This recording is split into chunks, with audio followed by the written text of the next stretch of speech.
Men will stop at nothing. I'd rather die than lose, I think. You can't trust women. Women can get away with everything, I think, in life, just by smiling. Men and women can't get along. I don't feel Craig understands me hardly at all. Are we different species? 5 men, 5 women. I found it really, really difficult. Men have no empathy. The world's biggest sex survey. Secret experiments. Right, sweetheart. Yeah. And in a world first, brain-changing drugs. It's totally changed my life. All right, mate. How you doing? Prepare to discover what really separates the sexes.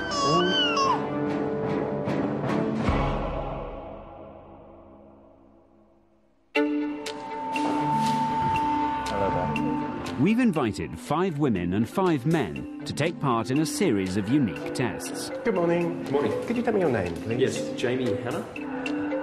Our test group has been chosen to represent as broad a range of people as possible. And what's your occupation? I'm a housewife. Investment banker. Engineer. Teaching assistant. And how many sexual partners have you had? 3. I can count on both hands. God, I can't answer that. A number, less than my wife, I think. The volunteers know they're taking part in a programme about the differences between men and women. We need to take a saliva sample. What they don't know is that by the end of the programme, some of them will have totally changed their view of who they really are.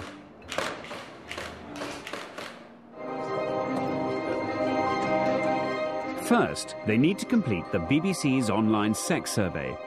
They'll be tested on everything from language to love, geometry to greed. On your laptop computers, there are a series of programs that assess a whole range of traits and abilities. What we want to see is how the brains of men and women differ. Professor Richard Lipper and his colleagues designed the survey for us. And since it went online, nearly 500,000 people worldwide have taken part. This is the single largest gender survey that's ever been conducted. We've never been able to assess such a variety of people in so many different areas. What we want to know is how different our men and women are, and how they measure up to the nation.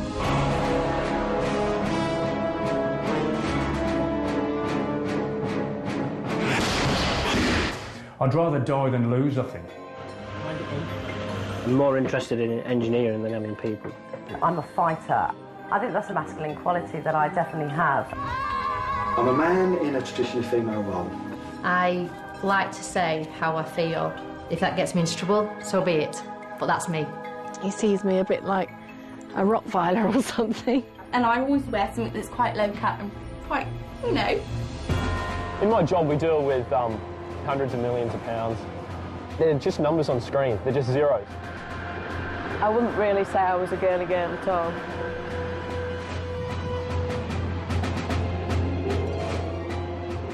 We'll be testing our volunteers whatever they do.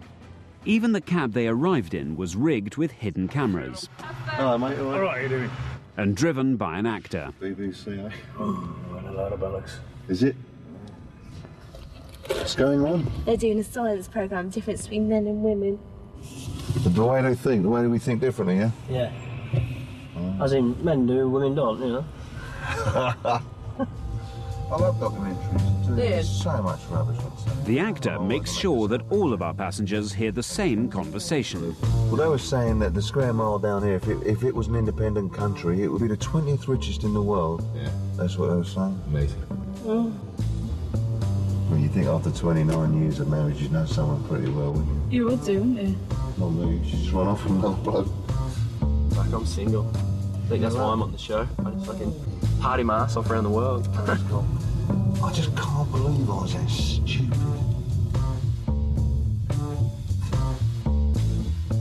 But will the men and women remember different bits of what they've heard? Can the next person come in, please? Psychiatrist Dr. Sandra Scott springs a surprise interrogation. What kind of car did you come here in? It was a silver Mercedes.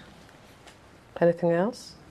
Silver, leather seats, GPS system on a dashboard.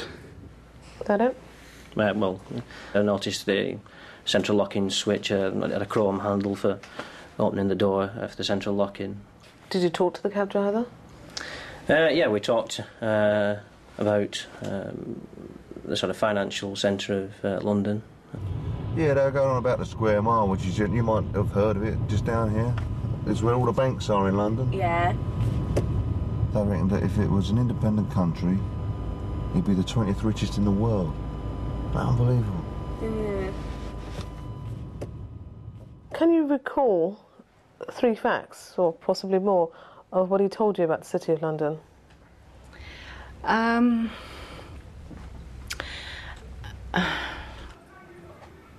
can't remember.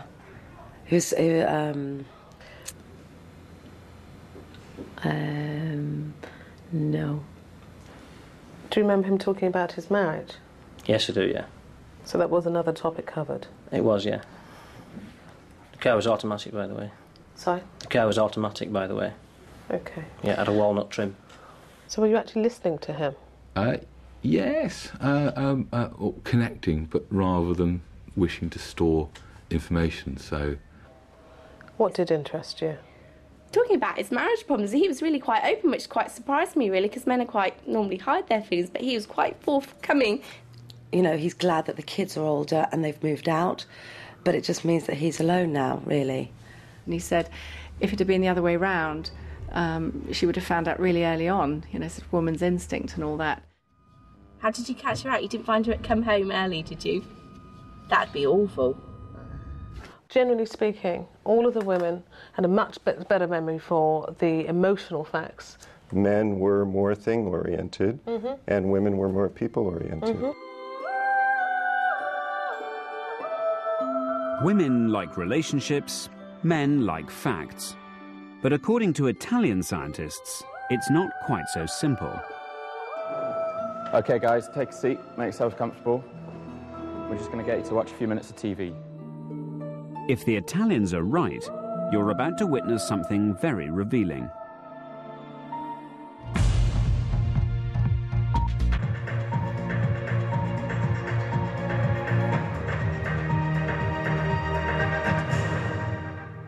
A high street bank has warned that the number of new buyers has plunged to its lowest level for 20 years. The problem of... When we asked our viewers what they'd seen and heard, we discovered an extraordinary thing. When 24-hour drinking becomes legal in England and Wales later this year... The men remembered some of what our male newsreader had said. Licences had been applied for, 6 from London, none from other places. If they didn't curb it within 8 weeks, they were going to receive a fine. Scientists are warning that a recent outbreak of bird... But when they were watching his female colleague, they appeared to have gone deaf. The SARS outbreak in 2002... She did 2 stories. She was quite attractive for a start. The girl had a pink top with black trim. That's about all I can remember. And she had nice breasts. We found that men are indeed interested in facts.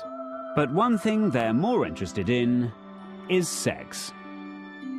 Which stands to reason. Men are, after all, much more promiscuous than women. Aren't they? How many partners have you had sexual intercourse with in the past 5 years? How old were you when you lost your virginity? We sent our researchers to find out just how much more promiscuous men really are. Our street survey found that on average, men reported 13 sexual partners, while women only managed 7, in line with other sex surveys. But hold on, who are all the men sleeping with? And the survey is about sexual behaviours and attitudes. The trouble with asking personal questions face-to-face is that you rarely get honest answers. And how many sexual partners have you had? 25 or something like that, 20, 25? Yeah.